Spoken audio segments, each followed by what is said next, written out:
మనిషి మనసెప్పుడు 2 అంశాల మధ్య ఘర్షణ పడుతూ ఉంటుంది. 2 విషయాల పట్ల ఎప్పుడు సందిగ్ధంలో ఉంటదనమాట. ఏంటవి? ఒకటి పాస్ట్, ఇంకోటి ఫ్యూచర్. పాస్ట్‌లో జరిగిపోయినవన్నీ ఒక బ్యాగేజ్ లాగా మన బ్రెయిన్‌లో పెట్టుకుంటాం. ఫ్యూచర్ పట్ల విపరీతమైన యాంగ్జైటీ పెట్టుకుంటాం. ఈ రెండిటి మధ్య ప్రస్తుతాన్ని కోల్పోతాం. ప్రెజెంట్‌ని మిస్ అయిపోతాం. చాలామంది మనుషులు పాస్ట్‌లో అయినా బతుకుతారు, ఫ్యూచర్‌లో అయినా బతుకుతారు. ఈ ఫ్యూచర్ అనేది ఎలా ఉంటుందని ఒక భయం, ఒక ఫియర్, ఒక యాంగ్జైటీ. పాస్ట్‌లో జరిగిన ఎక్స్‌పీరియన్సెస్, బాధలు, పాస్ట్‌లో ఉన్న రివెంజ్, పాస్ట్‌లో ఉన్న సెల్ఫ్ డీమోటివేషను, పాస్ట్‌లో జరిగిన మనకు అవమానాలు ఇవన్నీ క్యారీ చేస్తుంటాం. మన మనసులో ఫ్యూచర్ గానీ, పాస్ట్ గానీ రెండిటి మధ్య ఒక ఘర్షణ జరుగుతూ ఉంటదనమాట. అయితే live in the present, live in the moment. ప్రస్తుతంలో బతుకు, ఈ మూమెంట్‌లో బతుకు. దీన్నే ఇంకా పాలిష్‌గా చెప్పాలంటే మైండ్‌ఫుల్‌నెస్ అంటారు. అసలు మైండ్‌ఫుల్‌నెస్ అంటే ఏంటి? నీతో నువ్వు అనుసంధానమవ్వు. ప్రస్తుతం ఈ సెకండ్‌లో, ఈ మిల్లీ సెకండ్‌లో నువ్వేంటి? నువ్వెలా ఉన్నావు? నీ పరిస్థితి ఎలా ఉంది? నువ్వేం చేయబోతున్నావు?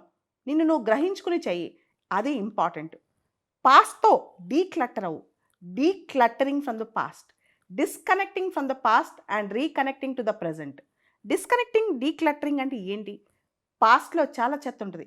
ప్రతి జీవితంలో పాస్ట్‌లో ఒక పెద్ద డర్ట్ ఉంటదనమాట. ఒక పెద్ద మురిక్కాలువ ఉంటది. దానిలో క్లీన్ చేసేసేయి.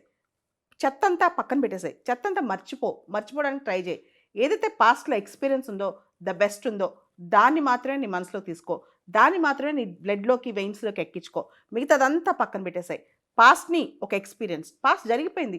అది నువ్వు మార్చలేవు. మనం అనుకుంటాం మనిషి 70 ఏళ్ళు బతుకుతాడు.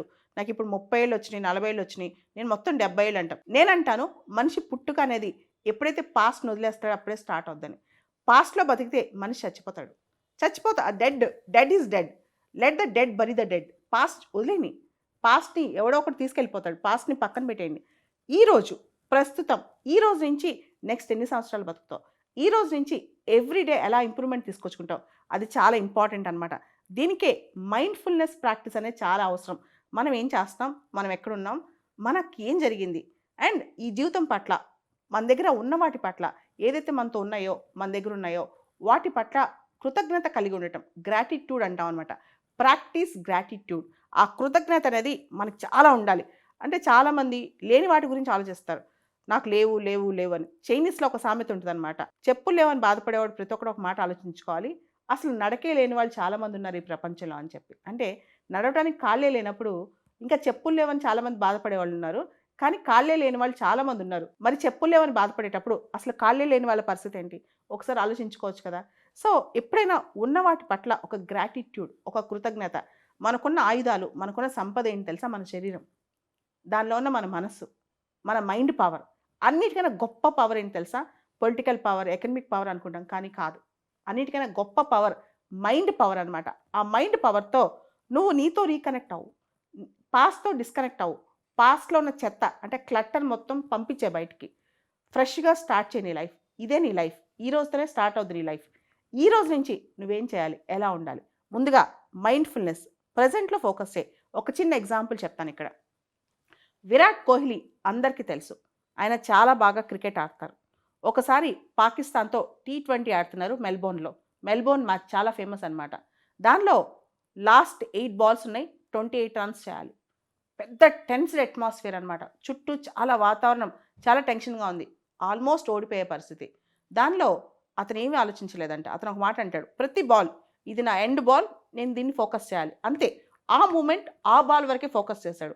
8 బాల్స్‌లో కావాల్సిన రన్స్ కొట్టేసి సక్సెస్ అయిపోయాడనమాట. తర్వాత ఆయన చెప్పిన మాట ఏంటి తెలుసా? ఆ టైంలో ఆ మ్యాచ్ ఆడేటప్పుడు ఆ 8 బాల్స్ నాకు మిగిలున్నప్పుడు నేను ప్రాక్టీస్ చేసింది కేవలం మైండ్‌ఫుల్‌నెస్.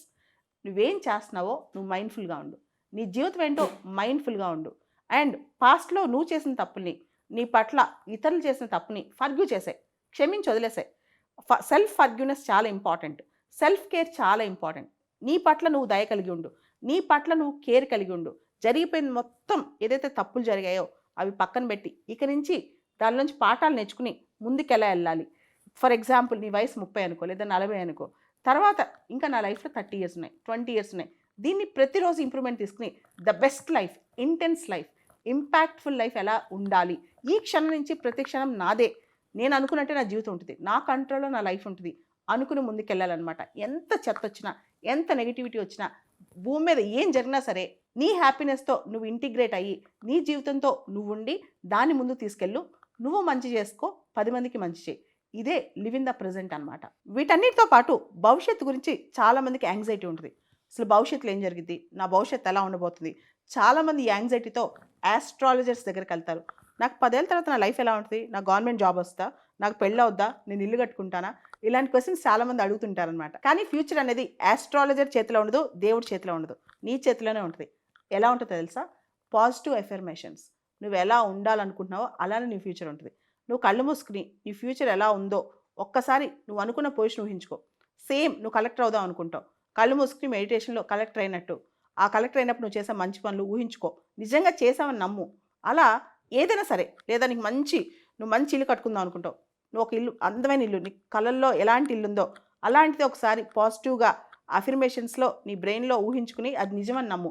దానికోసం వర్క్ చేయడం మొదలెట్టు. ఆటోమేటిక్గా నీ ఫ్యూచర్ నువ్వే బిల్డ్ చేసుకుంటావు. దేవుడు కాదు, లేదా జ్యోతిష్యుడు కాదు నీ ఫ్యూచర్ నిర్మించేది, నీకు నువ్వే నిర్మించుకుంటావు. ఇప్పటి నుంచి 10 ఏళ్ళ తర్వాత నువ్వు ఎలా ఉండాలనుకుంటావో ఇప్పుడే దాన్ని ప్లాన్ చేసుకో. ఆటోమేటిక్గా ఆ ఫ్యూచర్ నీకు ఉంటుంది. దానికి నువ్వు పాజిటివ్గా రోజు నీకు నువ్వు నిద్రలేవగానే, రాత్రి పడుకునేటప్పుడు నీకు నువ్వు కౌన్సిలింగ్ ఇచ్చుకో, ఆటో సజెషన్ ఇచ్చుకో. ఆటోమేటిక్గా సక్సెస్ అనేది అంటే నువ్వు అనుకున్న విధంగా నీ లైఫ్ ఉంటుంది. ఇక మన ఫ్యూచర్ బ్రహ్మాండంగా ఉండాలంటే కేవలం పాజిటివ్ అఫర్మేషన్సే కాదు, దాని ప్రాక్టీస్ చాలా అవసరం. ఉదాహరణకి నువ్వు ఆర్మీలోకి వెళ్దాం అనుకుంటావు, ఒక ఆర్మీ ఆఫీసర్గా సెలెక్ట్ అవుదాం అనుకుంటావు. రోజు దానికి సంబంధించిన practice, real time practice, field level practice చాలా అవసరం అనమాట. ఉదాహరణకి ఇందాక విరాట్ కోహ్లీ ఎగ్జాంపుల్ చెప్పుకున్నాం. అతనికి రియల్ టైం ప్రాక్టీస్ ఉండటం వల్ల రియల్గా మ్యాచ్లోకి వెళ్ళిన తర్వాత కూడా అలానే పర్ఫామ్ చేయగలిగాడు. సో నువ్వు ఎంతైతే ప్రాక్టీస్ చేస్తావో, నువ్వు నీ గోల్ పట్ల ఎంతైతే ట్యూన్ చేసుకుంటావో, ఎంతైతే నీతో నువ్వు కఠినంగా ఉంటావో, ఆటోమేటిక్గా రియల్ టైం పర్ఫార్మెన్స్లో అంతే సక్సెస్ అవుతావు. పాజిటివ్ అఫర్మేషన్స్ ఇచ్చుకోవడం, దాంతోపాటు దాని పట్ల అంకిత భావం కలిగి వర్క్ చేయటం, ఈ రెండు కూడా ఇంపార్టెంటే.